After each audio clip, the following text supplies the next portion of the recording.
വേൾഡിൽ ഞാനിന്ന് നിങ്ങൾക്ക് പരിചയപ്പെടുത്തുന്നത് കേരള സർക്കാരിൻ്റെ പുരാവസ്തു വകുപ്പിന് കീഴിലുള്ള ഒരു സംരക്ഷിത സ്മാരകമാണ് കേട്ടോ, കട്ടിൽമാടം.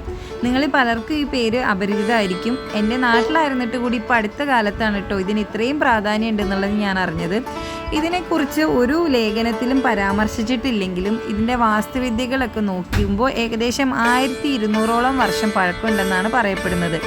ഈ സ്മാരകത്തിനെ കുറിച്ച് ഒരുപാട് ഐതിഹ്യങ്ങളുണ്ടെങ്കിലും അതിൽ വിശ്വാസയോഗ്യമായിട്ടുള്ളത് ചോള രാജാക്കന്മാരുടെ സമയത്തൊക്കെ ജൈന മതക്കാർ അവരുടെ അമ്പലമായിട്ട് നിർമ്മിച്ചതാണെന്നുള്ളതാണ്. പിന്നെ ഭൂതങ്ങൾ ഒറ്റ രാത്രി കൊണ്ട് പണി കഴിപ്പിച്ചതാണെന്നും കൂടി പറയുന്നുണ്ട് കേട്ടോ.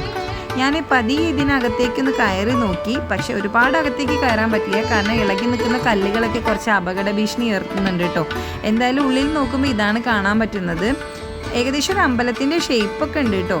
അഥവാ നിങ്ങൾ ഈ വഴിയൊക്കെ കടന്നു പോവുകയാണെങ്കിൽ, അതായത് പട്ടാമ്പി ഗുരുവായൂർ റൂട്ടിൽ കടന്നു പോവുകയാണെങ്കിൽ കൂട്ടുപാതയ്ക്കടുത്ത് റോഡ് സൈഡിൽ തന്നെയാണ് ഈ സ്മാരകം ഉള്ളത്. പതുക്കെ വണ്ടി ഒന്ന് നിർത്തി എല്ലാവർക്കും ഒന്ന് സന്ദർശിക്കാവുന്നതാണ്.